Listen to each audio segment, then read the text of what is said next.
Mae argyfwng Covid-19 wedi effeithio ar bawb ac ar bob math o weithgareddau gan gynnwys chwaraeon.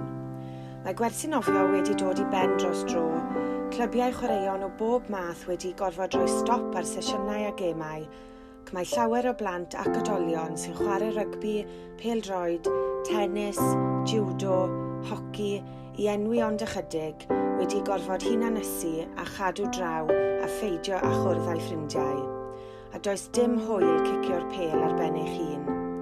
Mae chwaraeon yn rhywbeth cymdeithasol ac rydym ni yn cymunedau actif yn gwerthfawrogi'r cyfleoedd mae'r clybiau yn ein sir yn cynnig I alluogi pobl I fod yn fwy actif gyda'i gilydd.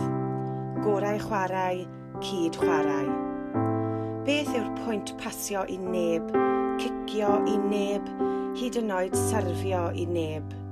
Gorau chwarae, cyd chwarae. Mae angen tîm ar Ashley Williams ac ar Gareth Bale, a gall Manon Lloyd ddim rasio ar phen ei hun. Mae angen pac ar Ken Owens ac ar Sioned Harris. Gorau chwarae. Na, does dim modd dal y pwysau ar eich hun. Gorau chwarae, cyd chwarae. Ond, trigolion Sir Gar, peidiwch â digaloni. Daw eto hael ar fryn.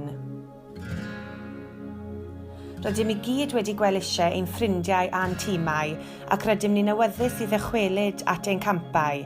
Wrth I ni geisio dychwelyd yn ystod y cyfnod hwn, gadewch I ni, eich tîm cymunedau actif, eich helpu.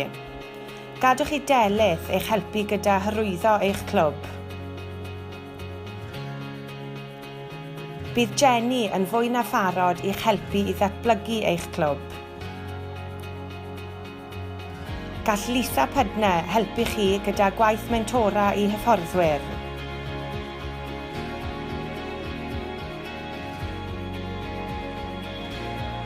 A gall Dan helpu chi I ddod I nabod eich aelodau.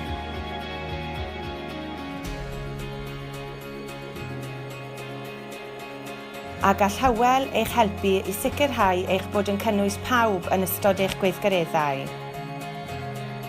Mae Lynn ar gael I helpu chi gyda recriwtio gwirfoddolwyr.